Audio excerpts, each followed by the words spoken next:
All right, we're live and we are here to, of course, talk about the first week of the ILT20 Season 3. Started last Saturday. We're done with the first week. We've seen plenty of phenomenal results, plenty of standout performers. We'll be talking about all of it and much more. We've got Anirudh and Nikhil Bhai joining us like always. At least not the case with Anirudh, but hopefully we'll get to see a lot more of him going forward. Hello, folks. How's it been? How's the first week of ILT20 been, importantly? Nikhil Bhai, you can probably go first. It's been good. It's been exciting. I think not something that we did not expect. We expected this. We've already had a good trailer in place, and I am always been a guy who enjoys low scoring games. So as long as we're not getting 250s, I am always happy to see such kind of contest. I mean, as a very known supporter of T20 cricket and franchise leagues myself, I don't need to say how much I've enjoyed watching it, of course.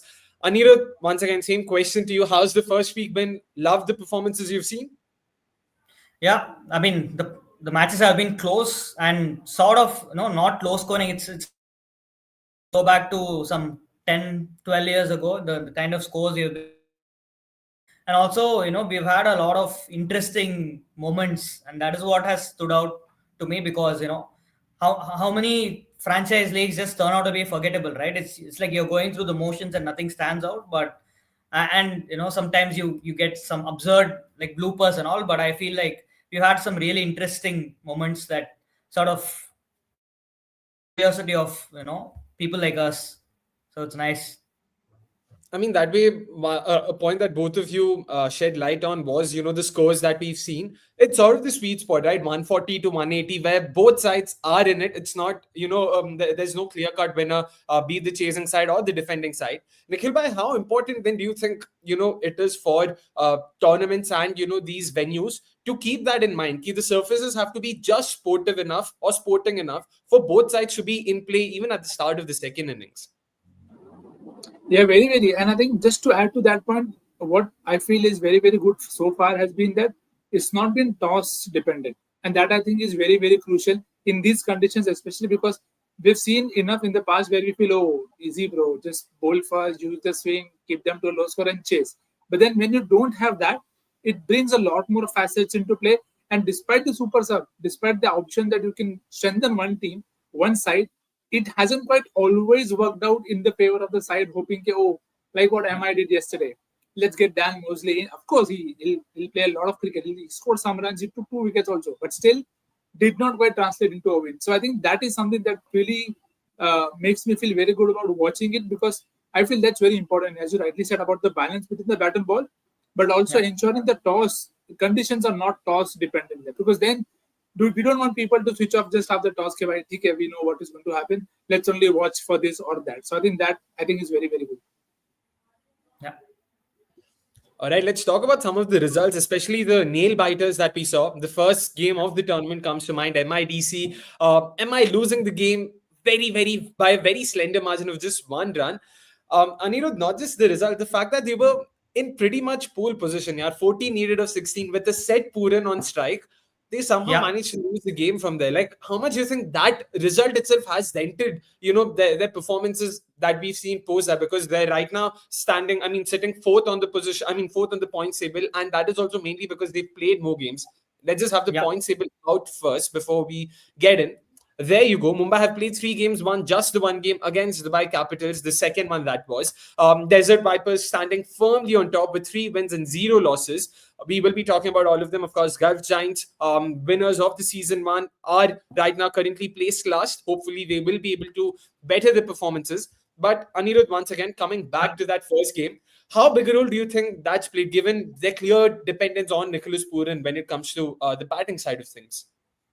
Yeah, I mean, again, that's a game that they should have won, which they lost for sure, and they'll be kicking themselves if they sort of fail to qualify.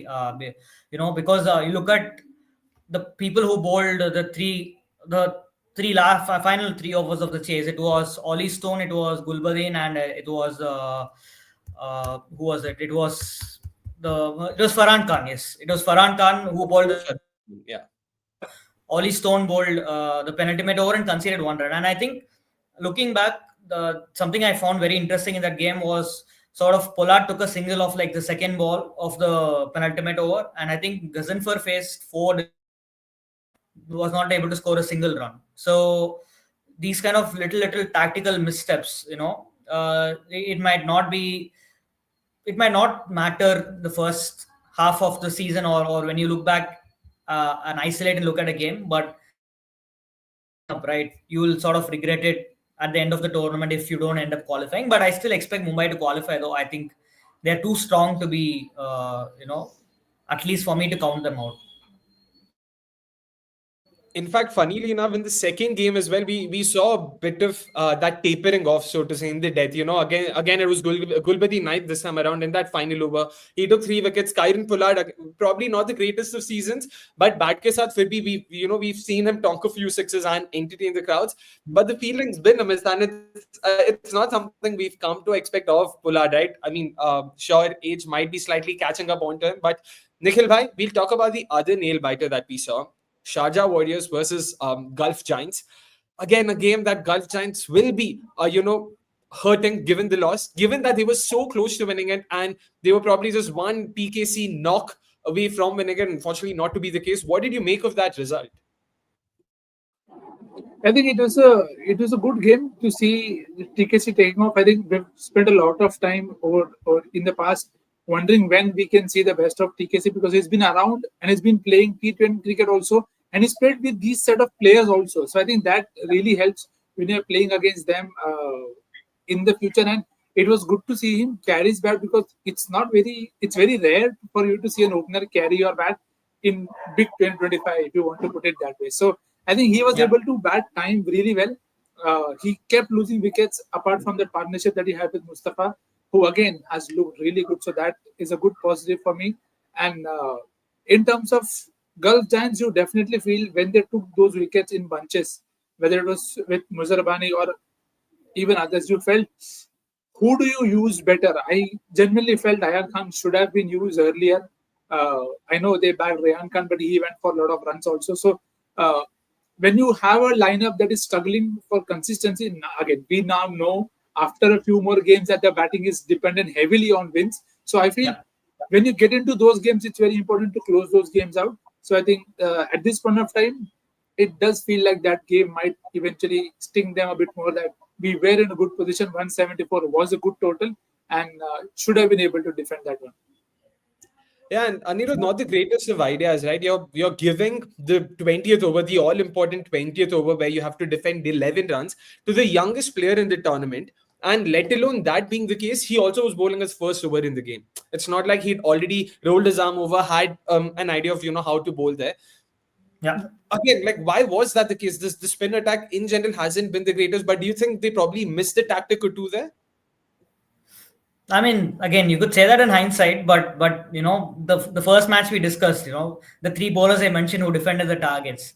If you were a captain, things at the start of the match, you would never have picked those three bowlers to finish off the match, but they did, and so if for example, if the Gulf Giants had gotten over the line in this particular match, and you master stroke, and like he had not bowled a single over, and and he closed out the match. So it's hindsight, but see, T20s, it's like that, you close them, and that's the nature of the format, but it's about doing the good things consistently throughout the tournament, being equipped to do good things consistently across the tournament. And I feel that's where the Gulf Giants lack enough batting firepower to sort of hurt teams game after game. And I think we discussed this in the Twitter space yesterday as well. And for those watching, you can our Twitter spaces every alternate day, basically. At 5 p.m. we do it. And I think tomorrow we might do a bit of an early catch up because of the double header. I guess just stay tuned to our Twitter. But the problem is James Wins, who's a bloody good player, by the way, James Wins. But you have Adam Light, James Wins. Then you have, I think, Jordan Cox. You have Ollie Robinson. And I think there's Rehan Ahmed is also there, I think, in the top 4. Yeah. And you have after that, who is not someone who will give you consistent runs, but he'll win you a couple of matches in a tournament, maybe, when he's in good form. So it's not T20 batting lineup, it's more of it's just been put Detail. together. Yeah, it's I think Nikhil Bhai gets it what I'm trying to say, but at least it's better than, I saw yesterday Dom Sibley was playing the BPL, so it's not that bad at least. So it's not that bad, but yeah, you're gonna struggle to win matches consistently. So reliant on one player with the bat.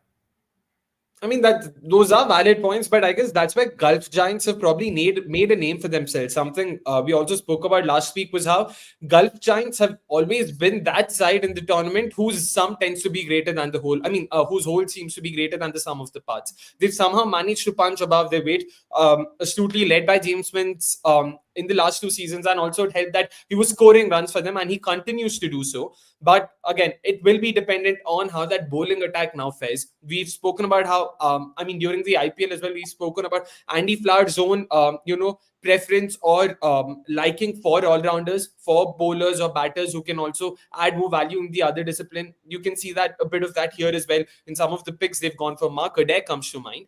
But Yeah. speaking of Andy Flower, we cannot not look past what happened in that game against Desert Vipers.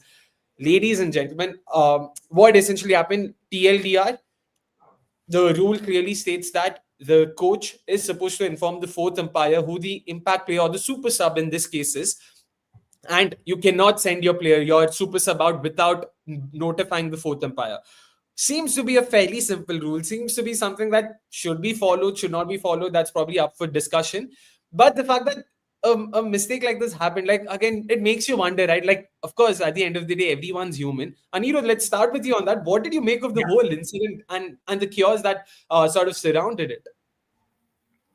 I mean, it's a simple rule, like you said, and it's but even the best of us tend to make mistakes at times, and brain fades do happen in such a environment. So maybe the decision to sort of send in Erasmus was probably a pretty late one because of, I don't know, if I'm not wrong, they were struggling with the bat as well. Maybe they had someone else in mind, and maybe was not followed at that time. But it's pretty interesting, and I actually feel that rule itself is interesting, that you have to inform the fourth umpire and bring. But again, it seems pretty straightforward unless there's a lot more formalities involved, that you have to do this, do that, and give it in writing or whatever. But you just inform the fourth umpire, he's right there, and you say, I'm using Gerard Erasmus as my super sub.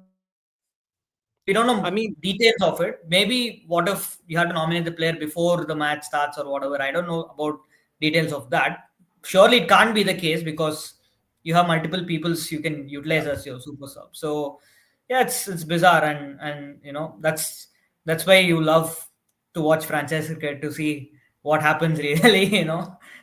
Yep, at the very least, we get to learn rules like these exist, and we also are able to, get something out of it. But Nikhil Bhai, like Anirudh said, there's no room for ambiguity here. Unlike an LBW call, okay, he felt it was missing the off stump. Nothing like that. The rule states you have to inform the umpire. There's nothing ambiguous about it. You have to inform the umpire. But what do you make of the rule itself? Do you think that's a fair rule, or do you think maybe in a sport like cricket, in a fast-paced format like T20s especially, probably you can cut some slack and let there be more dynamism in the way it's treated, so you can just allow the players to go in? Do you think that should be the case, or you think that no, the rule exists for a reason and it should continue to be the case? No, I think the rule is fine. Even the format by you inform, which is again fair. You don't want to leave it to large extent, because this is just one of those examples where we are very sure of the contingent, and we can trust Andy Flower to always make the right calls.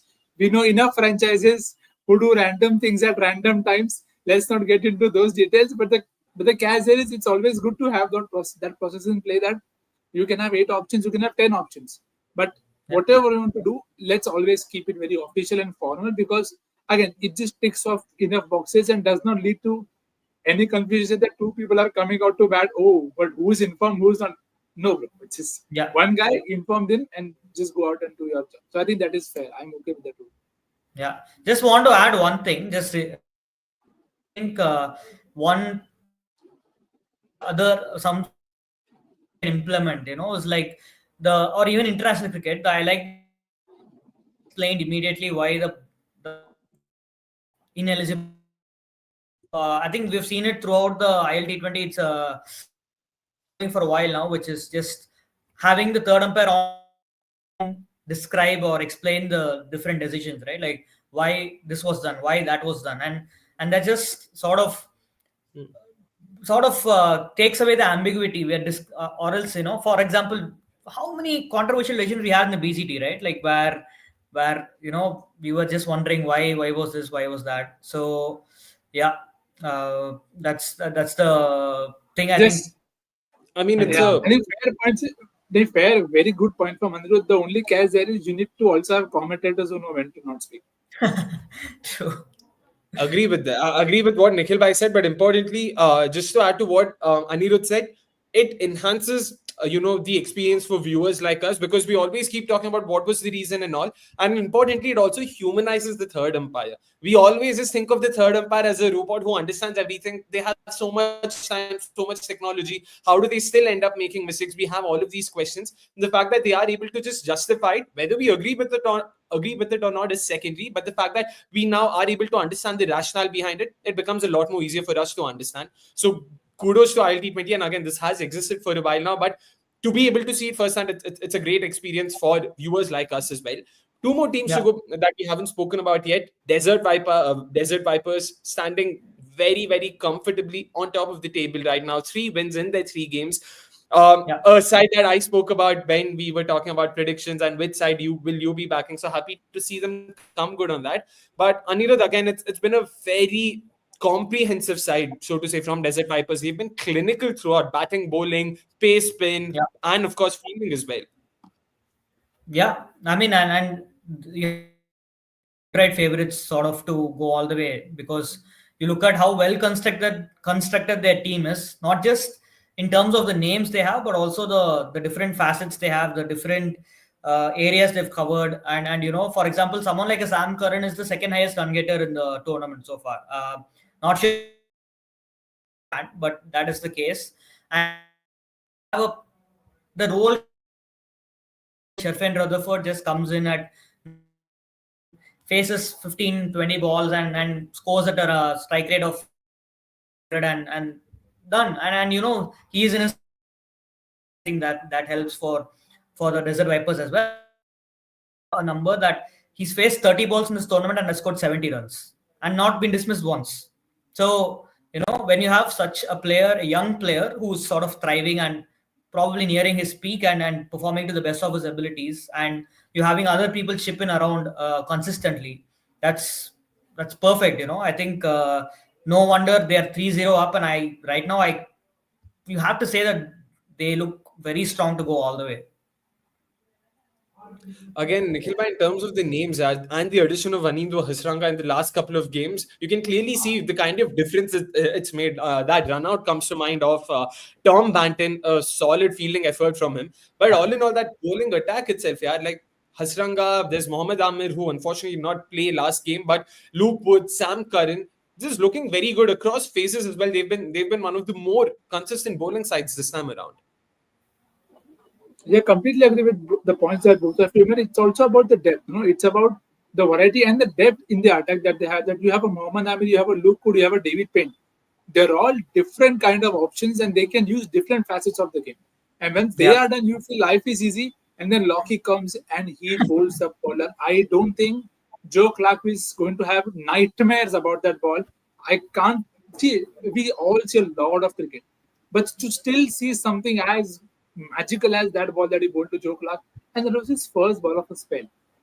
I think it has already happened twice now. Was Vanindu Hasaranga struck with his first ball against MI, and when he got Mohammad Wasim LBW with the googly. That is what you want to see. A good partnership broken by a difference maker. So I think in terms of Desert Vipers, love the way they have constructed the side. I was backing on somebody like an Ali Nasir also to make an impact. So far, he hasn't even been needed, and he's someone who has won me a lot of fantasy games when I've played these local domestic games. So I feel there is potential as well to use him better also in the future. So that just tells you how much depth that they have in terms of batting and bowling options. Even some like a Nathan Souter, I know he's gone for runs in a few games, but he's very good. If you've seen him around in this format of the game, I think he's very good. And they have good options slated below them. You have Kushal Malla waiting. Can you imagine a side where Kushal Malla can't get in? So I mean, very, very happy for them. Uh, Yeah. Pleasantly proven wrong because see, people like Hales, Zaman, they can have their phases. You have a top four. We talk about top four for Gulf Giants. Now, Desert Vipers isn't too far away in terms of the mercurial people at the top, but they have been Yeah. able to find a way to complement each other. And I think that is very, very good. So for Dan Lawrence, Sam Curran to complement Parker and Alex Hales, I think that's very good. It allows Sharfan to do what he wants to do because there is no pressure of saving a game and like that. So I think so far, Yeah. we wouldn't want to put any markers on them, but yeah, I think this is enough praise for now. Yeah, enough praise for sure. And of course, last but not least, another side to talk about, the Abu Dhabi Knight Riders. For the uninitiated, of course, right now they're standing second in the position. I mean, in the points table. They, in fact, will be playing soon enough. Tomorrow afternoon will be their next game against the Desert Vipers. So it's going to be a top of the table clash. So that'll be fantastic to watch. And like Anirudh alluded to earlier, we will be doing a Twitter space tomorrow. So do check that out. And it'll be done slightly earlier so that we can talk about both the games that are going to happen tomorrow. But coming to Abu Dhabi Knight Riders now, Nikhil bhai, let's start with you. Again, on paper, when you think of Joe Clark, Phil Salt, then add Kyle Mayers, Laurie Evans to that as well. Solid top four. Then you've got someone like an Andy Russell to come in later on. On paper, it looks like the perfect ingredients for the blockbuster side, but it's been a mixed bag for them in terms of how the batting is performed in the two games. Yeah, to be very honest, I was not pleasantly, I was very surprised by their options of that top four. Yeah. I genuinely don't feel Pepper is someone who I want to bat at four. I would happily bat him higher up the order. You can understand why they want to go with Salt and Mayers because they can really set the tone for the side. And again, Clark at three with Pepper at four makes it a very Yeah. weird choice because it also means that Laurie Evans is batting very late down the order. Somebody like an Alisson Sharaf who has been so good for them, so clinical. I would rather back an informed guy there and see if I can get something like a Roston Chase or somebody else into the middle order because it just adds to your depth as a batting unit also. So Yeah. see, maybe they can eventually go on and have a great season. Salt has already had one great now. Couldn't do much in the second game because Adam Milne was swinging the ball for fun. But that is what you expect, and that is why you want that depth. When you have people who can do that specialist middle order job, I hope they go down that route and back them because Russell has had a couple of cameos already. Laurie Evans has had a couple of good knocks, Yeah. but I think they'll have to figure a way about that them 3 and 4. I don't think you can play both of them at that spot, but again, Yeah. let's see. It's a very tricky call for them to balance. Yeah, I think just to add to what Nikhil bhai said, which is the fact that the first match they had to retire out a player to bring in Russell. I think that itself should have sent some alarm bells ringing that look maybe best. And then you had again they play the same top four, and I think Pepper had a even worse game at number four in the second game. I think he struggled a lot, and I think Joe Clark barely scored a runner ball 30 of 28 or 29. So right now you're asking too much of your lower order, to do rescue jobs. And see, luckily for them, the bowling sort of clicked completely in the second match, and they were able to sort of win easily. But there are issues with the bowling as well because you have David Willey, but you're over reliant on him to take new ball wickets because who's his partner at the other end is Jason Holder, and Jason Holder takes wickets in T20 cricket in general. Forget of the new ball itself. So and of course Salt will be off in what I don't think he's gonna play more than one match after this if I'm not wrong. So Yeah. your team is gonna be weakened further, but funnily enough, maybe Salt leaving might bring better balance to the side because one of these guys might go up the order and that the team might balance itself properly organically. So that's a funny thing, right? You lose one player, but somehow you might end up finding the right balance. So I think they'll have to hope that that's the case. I mean, I'm actually going to be a bit selfish here and say I want them to stick to the same balance because when Salt goes out, it would mean someone like an Andy's Gauss coming in. And I really want to see him. Yeah, matlab, he is a guy I've enjoyed watching. And because he'll occupy one of the associate player spots, it could probably help them, use that in a much better manner. So if anything, I think that'll give them more balance because they wouldn't have to use someone like a Shahid Bhutta who they've used or even go to Ali Khan. By using that associate slot for a top order batter there, they can now go to an overseas pacer instead. So I guess it'll give them a bit more balance and they can have a much better bowling attack because once again, like Anirudh said last week, when we looked at the squad, we we rightfully said, ki boss, it's the batting that looks good. And the bowling is probably, more of a miss than a hit. But it's been the Yeah. bowling that's done well for them. Like it's been the bowling that won them that game against Sharjah Warriors. So it will be Yeah. interesting now how they look at it and what sort of a combination will they go for going ahead. All the sides, most sides have played only a couple of games, if not more. My Emirates being one of the sides, Desert Vipers being the other, who've played 3 games, and each of these sides will, of course, be playing 10 games. So there's plenty of game time available for teams to tweak their combination and get it right. Time for us now to talk about some of the performances that we saw, some of the performers, importantly, that we saw in the first week. Anirudh, let's start with you. What caught your eye? One batting performance and one bowling performance. Okay.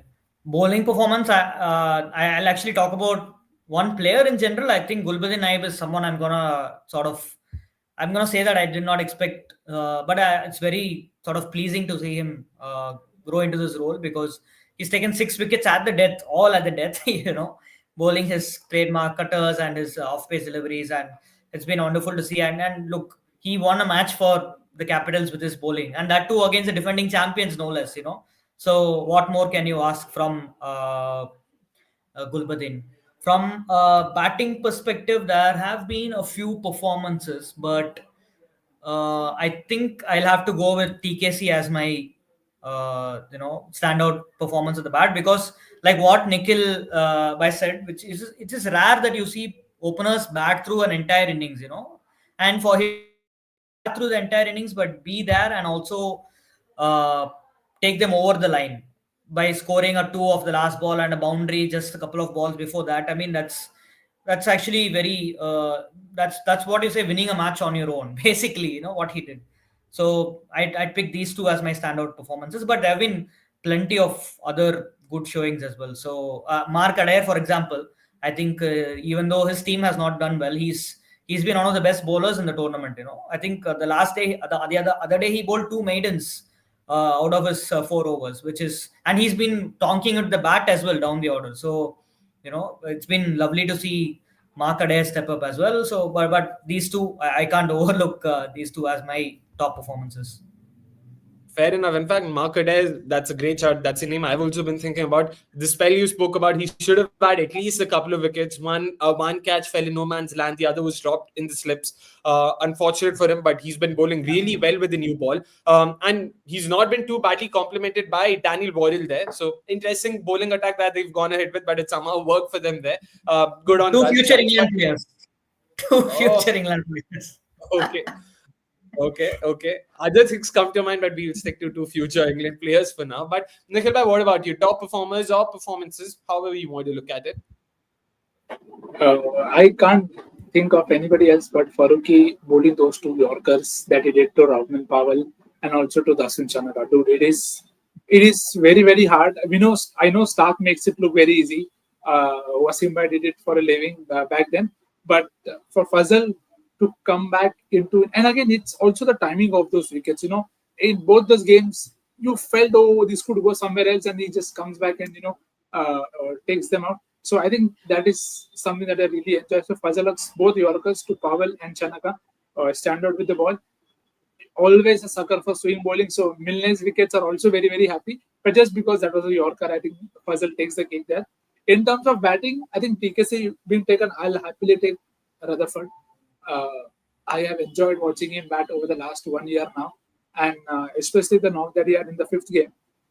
He hit 40 odd of 18 or 19 balls, and again, I know he could have been caught, but that's the thing that you get with players like this. They are looking to close the game out by themselves. I think it is something that is picking up with a lot of players in terms of the high back lift and anything on middle and leg. It's just the way they swivel and get it off. Dismiss. We don't want to talk about it. So. Those 2 really stand out for me in terms of on the first week. Interesting names, and Fazal Farooqi, of course, that was a phenomenal spell, and it was even more important given how MI have actually struggled in the power play. In fact, if I'm getting my numbers right, they've had the worst, poorest record while bowling in the power play. They've taken a wicket every 54 balls. I mean, that's as woeful as it gets. So hopefully they can get their act together. Last year, they had someone like a Trent Bolt coming in and taking wickets for fun. Not the case anymore. So it is important that they are able to plug that gap, which is why they thought Fazal Farooqi will be of, help, but he's instead actually turned it around for them at the death. But they will be looking forward to seeing him bowl with the new ball and getting a lot more wickets there. Performances wise, two performances I'm going ahead with. Not exactly match winning or something like that, and probably a lot of Desert Vipers bias because don't know unique hai. One is Lockie Ferguson, the skipper. That game, his first game, 3 for 22, a brilliant spell, yeah. And it's so good to see him be confident of his slow ones, his cutters, the back of lane deliveries. It's also helped that the surfaces have been conducive to his kind of bowling. Hard lane set kar raha. He's also been able to move the ball. The Joe Clark dismissal, like Nikhil Bhai said, was a treat to the eyes, especially for those who love seeing the stumps cartwheel. That was as good a wicket as it gets. And when it comes to batting, Fakhar Zaman, it's not exactly the knock, but how confident he seemed in general in both the innings. Strike rate wise, probably it's not been as high as you've come to. Matlab, in general, when you think of Fakhar Zaman, aggressive batter, 140, 150 is the norm these days. He's actually batted at about 120, 125, which is par for the kind of surfaces we've seen so far. And yeah, just the way he's handled spin in general, yeah, the slog sweeps, he's looked so good against them. So I can't look past that 67 he scored. And hopefully, yeah, he can get a lot more runs for them, given that Alex Sales himself has not been in the greatest of form. So fingers crossed for that. But now coming to the last bit before we wrap today's weekly review up, two performances or rather two players you're looking forward to in the next week. One associate player, like always, because here is Associate FC sitting in front of you. And the other would be an international player. Anirudh, let's start with you once again. One associate player you're looking forward to and one international player you're looking forward to. Okay, one associate player I'm looking forward to. I hope he gets a chance. I think I am gonna go with Joe Burns. I don't know if he's gonna play, but I'd love to see Joe Burns get a game for sure because it's the story is brilliant and Yeah. you never expected come on, who expected Joe Burns to be the Italy captain, right, in 2025? So that is the one thing I'm saying. And when it comes to an international player, I'd still say that I'd like to see something more of Gazanfar in terms of how he goes about things and what he does, because I feel we've all had one perception he's gonna sort of run through teams and all that, which has not quite happened yet. And he's someone who's been very highly rated. He comes with a big hype and reputation, and that's why Mumbai sort of splashed the cash for him in the IPL auction as well. So, but world of good to his confidence as well. And let's not forget, this is very important. We've only seen Gazanfar in ODIs in international cricket. We have not seen him in T20. So we have seen it in the past as well. Not every great ODI bowler is a great T20 bowler. So and the skill sets are completely different in both formats. So curious to see how he sort of holds up in the next week, because it's bag of a start for him, but I'm curious to see how he bounces back. Yeah, it'll be interesting because, to be honest, he's been lackluster, if that makes sense, because the way he's bowled Mumbai, I mean, MI Emirates would have probably had a lot more hope on him in helping them get wickets in the middle overs. Hasn't really been the case. If anything, he's been a lot more expensive, which is surprising given the surfaces. So that is a fair shout there. Yeah. Nikhil bhai, what about you? Two players you're looking forward to in week 2 of the ILT20. Yeah, so first is very obviously Sikandar Raza. Hasn't been able to make an impact like I usually expect of him. No matter whatever he's doing, batting first, bowling first, I always expect him to be in the action.